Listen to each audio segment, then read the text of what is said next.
Well, just updating you, I've welded this steel post, cleaned it up, got all the bits of metal off it, welded a plate on the bottom. Has got a couple of holes in it which I'm going to put a couple of concrete screws in. Drilled 2 holes in it. I'll go in that side there, and then it's just welded top and bottom at the moment, but it seems really firm, so it's all finished off. Still need a few more little things to do to it. I am planning on concrete in this section here, just in front where I chuck this stone at some point, just so that if I scrape the muck out from this end, I can pull it up to here, open this gate and scrape it down into the shed. But it's just a little thing, and it's not so important. Had the TB test, and the good news is that we didn't have any failures, so that's certainly brilliant going forward. That means we'll be able to farm a bit more normally, at least for the next 6 months. So I will be able to add some more to these in the spring. Currently only have 1 shed, 32 in here, which is just enough that they can all get in. So today it's a proper changeover day for the bales. This one here is the last bale of last year's silage. I think it's been quite good stuff. They've done quite well on it. Doesn't show up very well on camera, but it's, yeah, I think it smells quite good. And then we're on the round bale, so this was the second cut from 24. It's 23, I forget, we're in a new year now. It's drier, but it's very soft. As I think I probably already mentioned this in another video, I'm very grassy.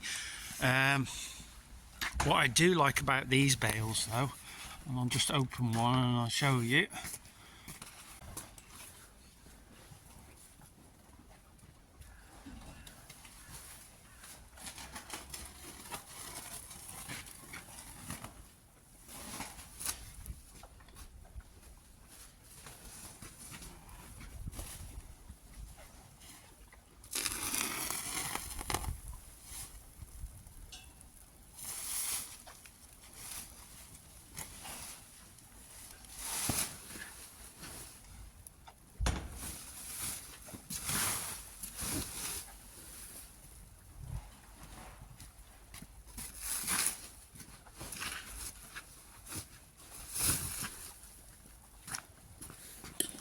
I don't know whether you can see that. There is no net. That is straight onto the bale. The only thing that you have when he wraps the bale is he uses some of the wrap twice. There's one at the front and one at the backish, part of the bale, just twice round with this, it sort of squeezes it like a string, so it's almost got like two strings of wrap on it. And you know, if you try to pull wrap, even though it's like cling film, it has a lot of strength one way. So I always found getting nets off to be a bit difficult, because you've got to sort of unround it, unwrap it round the bale, and the bale starts falling off. We don't really have that. Usually it comes off with the net, sometimes it doesn't. You just have to be careful, because sometimes it's a little bit in the grass and you miss it. But so other than that, I think it's a lot easier to unwrap with no net on. Right, I'll just drop this bale off because they're waiting.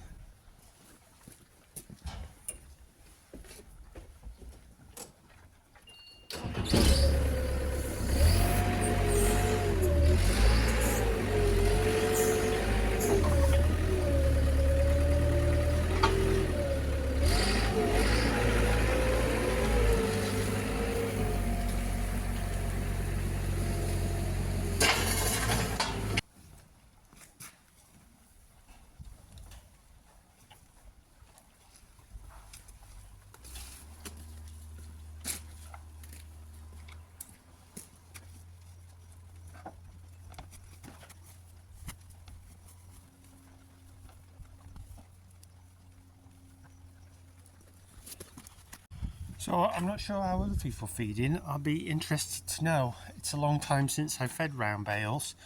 I did feed a few of these in the summer, dropped them in a round bale feeder, and that seemed ideal. But feed them along the barrier, I'm just dropping them on their ends at the moment, and then I'm just basically pulling a bit off the side so that they can all eat some, because when you first drop the bales in, they all want to come and eat. So I've got some all along the feeder. After they've had their initial fill, then it'll just be coming as and when, so it's unlikely that it'll all be there, so they can pull it off the bale. I'd be interested to know if anybody does anything different. I do not want to start buying bale slices or bale on rollers or anything. I do not want to go down that route. I want to keep it simple, so I just want to spike them, bring them in, drop them in front of the feed barrier. I think I spoke to my mum about it, and my dad, when the last time he used round bales, he used to try and shake them a bit on the loader, but I don't think it does your loader any good in the long term. So I don't really want to start shaking them about. These ones, just how they are, they're seem to be sort of tightly wrapped, maybe because it's a little bit drier. It's not long stuff. I don't think this is chopped. Now I know he did chop some of the bales, he did on the second cut.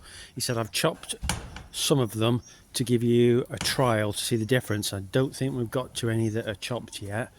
So it'll be interesting to see when I get to the chopped ones whether they come apart any easier. Dropping them slightly back from the barrier, so hopefully they won't drag too much into where they're standing.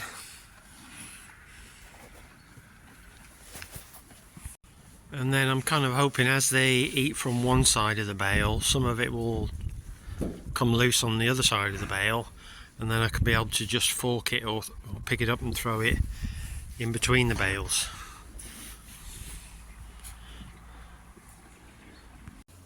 So if you guys know a different way to doing it than I'm doing it, I'd be interested to know. Please leave a comment. But other than that, that's it. So yeah, we're in 2025 now. We're TB clear, which is marvellous going forward.